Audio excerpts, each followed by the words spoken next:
Salut à tous, je profite des tout derniers rayons de soleil de la journée pour me lancer dans une nouvelle vidéo. N'hésitez pas à me dire si vous aimez ce format où je marche et où je vous raconte des choses, parce que moi je trouve ça assez sympa, parce qu'en plus ça me sort. Et même si c'est pas forcément aussi construit que quand je fais une vidéo avec un papier devant, des notes, etc. Voilà, moi je trouve ça sympa, donc n'hésitez pas à me faire part de vos impressions. Alors aujourd'hui, je suis dans une nouvelle édition du carnaval d'articles des blogs et des langues que vous connaissez bien, que j'ai hébergé le mois dernier. Et pour cette édition du mois de décembre, la dernière de l'année, j'ai le plaisir de participer avec Arnaud Fuchs du blog Allemand Malin. Donc en plus l'allemand c'est une langue que j'aime beaucoup et je vous recommande d'aller voir son blog. Et donc aujourd'hui le sujet qu'on nous a demandé de traiter, c'était comment organiser efficacement sa journée pour apprendre une langue. Alors avant de commencer, je voulais signaler, si vous ne l'avez pas vu, que je fais ces temps-ci et jusqu'à demain, c'est-à-dire jeudi soir à minuit, une promotion sur 4 de mes formations, donc un pack que vous pouvez acquérir avec les 4 formations à l'intérieur à moitié prix. Donc j'en dis pas plus parce que c'est vraiment pas le sujet de la vidéo. Et je vous mets un lien, comme ça vous regardez ici, où normalement il devrait y avoir une vignette qui s'affiche. Et on va passer à la vidéo proprement dite. Alors, je voulais pas forcément vous parler de mon emploi du temps, parce que honnêtement, que je vous dise alors à 8h du matin j'apprends du vocabulaire, à 8h15 je me lave les dents, vous en fichez complètement je pense. Vous, ce que vous avez envie d'avoir, c'est des idées pour mieux vous organiser vous, avec toutes les problématiques que vous avez que j'ai pas forcément. C'est pour ça que vous donnez mon emploi du temps type, ça n'aurait absolument aucun sens. Et c'est vraiment très important d'ailleurs d'aborder ce sujet. C'est vraiment un des sujets les plus sous-estimés et les plus importants pour faire n'importe quelle activité que vous allez faire un peu seul, que ce soit, je sais pas, écrire un roman, apprendre la guitare ou apprendre le japonais, vous aurez besoin de vous organiser. C'est bien souvent les gens abandonnent l'apprentissage d'une langue, non pas parce qu'ils sont mauvais, non pas parce qu'ils n'arrivent pas à faire les choses, mais tout simplement parce qu'ils arrêtent de le faire. Tout simplement parce que les premières semaines, ça va, ils en font beaucoup, et après, de moins en moins, à minuit et demi, on se dit il faudra peut-être que je travaille, mais peut-être demain parce qu'il est tard. Et voilà, en fait, le manque d'organisation, ça peut vraiment tuer votre projet. J'en ai déjà parlé plein de fois. Et c'est pour ça que vous avez besoin d'avoir une sorte de routine, un minimum solide. Donc quand je dis routine, c'est pas faire toujours la même chose de manière ennuyeuse jusqu'à ce que vous ayez envie de vous jeter par la fenêtre, bien sûr. Mais c'est d'avoir à peu près quelque chose qui tient la route et que vous allez pouvoir répéter au fur et à mesure. Alors, pourquoi c'est si important ? Parce que l'avantage quand vous avez une routine, c'est que vous allez décorréler ça de la réflexion. C'est que vous n'allez pas vous dire aujourd'hui qu'est-ce que je fais, si je faisais ça, si je faisais ça.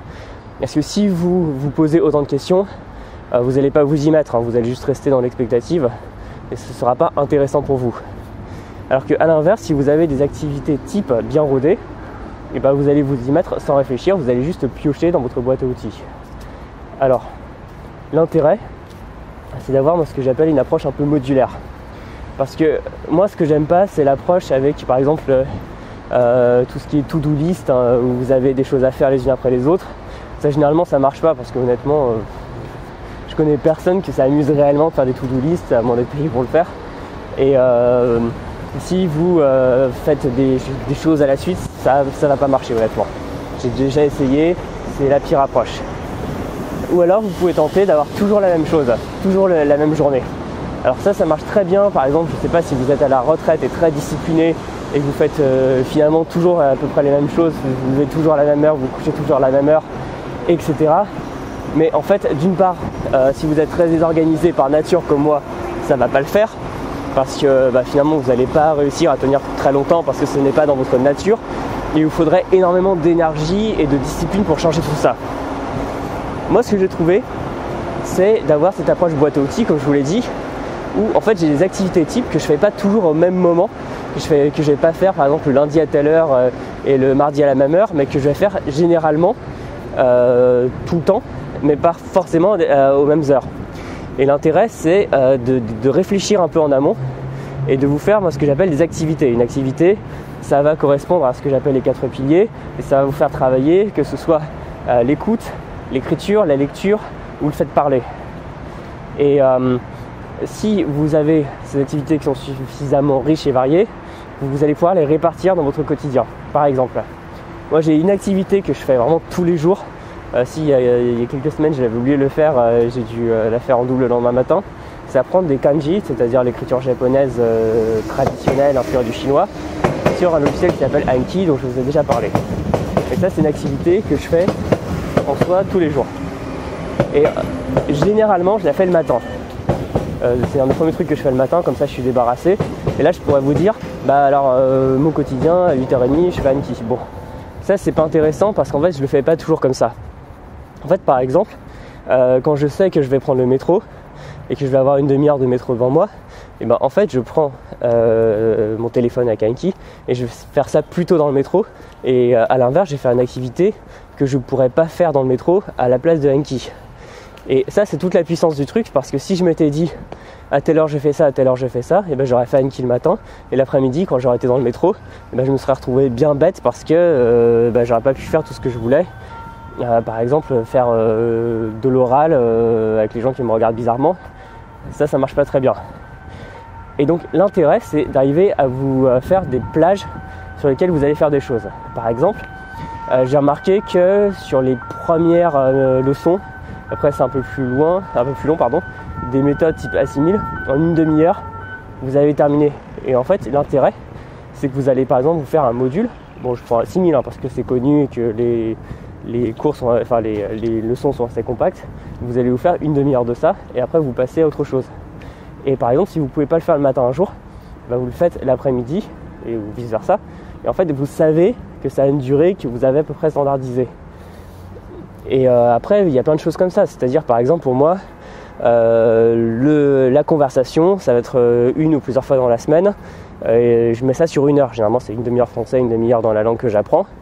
Et c'est un truc que je suis pas obligé de le faire le mercredi ou le vendredi, mais quand je le mets dans la semaine, je sais à peu près quel temps ça va prendre parce que je l'ai fixé à l'avance. Par exemple, si vous regardez des séries ou des films ou autres, globalement les durées sont un peu standards, c'est-à-dire le format sitcom ou dessin animé ou autre, généralement ça va être 20-23 minutes. Si vous regardez une série un peu plus complexe, généralement le format ça va être 40 minutes, 1 heure, donc vous savez, vous placez ça dans la journée. Un film ça va être 1h30 à 2h, bon parfois ils sont beaucoup plus longs, mais comme ça en fait vous divisez votre journée en blocs, vous identifiez les moments où vous avez du temps, et comme ça vous pouvez placer tous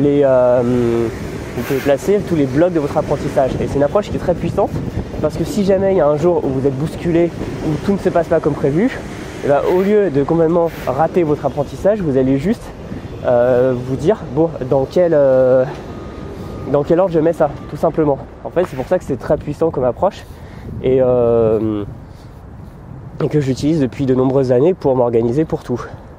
Et aussi, il y a d'autres choses. Par exemple, on va pas faire toutes les mêmes activités au même moment, c'est-à-dire ne comptez pas sur votre corps fatigué à 23h30 pour vous mettre à faire de la grammaire à un niveau théorique compliqué.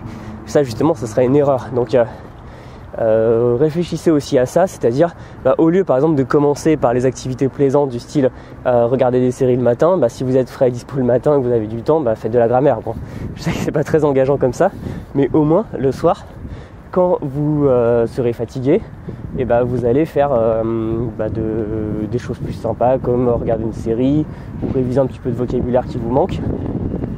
Et comme ça, vous ne tomberez pas dans le piège qui consiste à faire les choses sympas d'abord et ensuite les choses un peu plus, pas forcément ennuyeuses, mais les choses un petit peu plus demandeuses cérébralement après. Parce que ça, c'est le meilleur moyen de faire la procrastination en vous disant non, il est tard, je passe à demain. Non, faites d'abord les choses plus exigeantes en premier, et si vous pouvez le matin d'ailleurs, au moins ça sera fait, et les choses plus relax le soir. Voilà, donc sachez à la fois gérer votre temps, c'est-à-dire en vous demandant quand vous pouvez travailler et en cherchant toutes les possibilités. Ayez des durées types pour chaque petite activité et faites-les. Et en plus, comme ça, l'avantage, c'est que ça va vous permettre de faire relativement tout le temps la même chose et d'avoir une routine sur laquelle vous n'aurez pas beaucoup besoin de réfléchir, mais en même temps, vous aurez un emploi du temps qui est un peu modulable, donc il sera beaucoup moins potentiellement ennuyeux que de vous dire allez, pendant 5 ans je fais le matin 8h, 8h30 je fais ça, 8h30, 9h je fais ça, Alors, il y a des gens qui sont super disciplinés. Moi, je suis un désorganisé fini et donc j'ai dû créer cette approche pour ma personnalité, pour mes manières de faire de désorganiser. Et ça marche très bien. Donc voilà, c'est l'approche que je vous recommande, c'est-à-dire modulaire par briques, où vous allez avoir plein d'activités que vous savez faire à l'avance, qui seront suffisamment variées pour que vous puissiez travailler tous les aspects de la langue. Donc ne faites pas que les activités d'écrit. Et vous les mettez dans votre emploi du temps, vous identifiez les moments que vous avez dans votre journée où vous pouvez le faire, et vous faites correspondre. Par exemple, si vous avez 2 heures, vous pouvez regarder un film. Si vous avez que 5 minutes, vous révisez du vocabulaire. Vous n'essayez pas de faire l'inverse, c'est évident.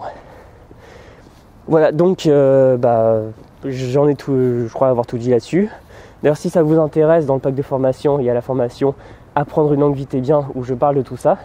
Parce que j'ai dû apprendre moi-même à m'organiser au quotidien pour apprendre une langue, parce que c'est pas toujours facile. Donc je vous remets le lien dans la description. Et surtout, n'hésitez surtout pas à aller voir le blog d'Arnaud pour apprendre l'allemand et les articles, les vidéos des autres participants au carnaval d'articles. Et pour ma part, je vous dis à très bientôt. Salut!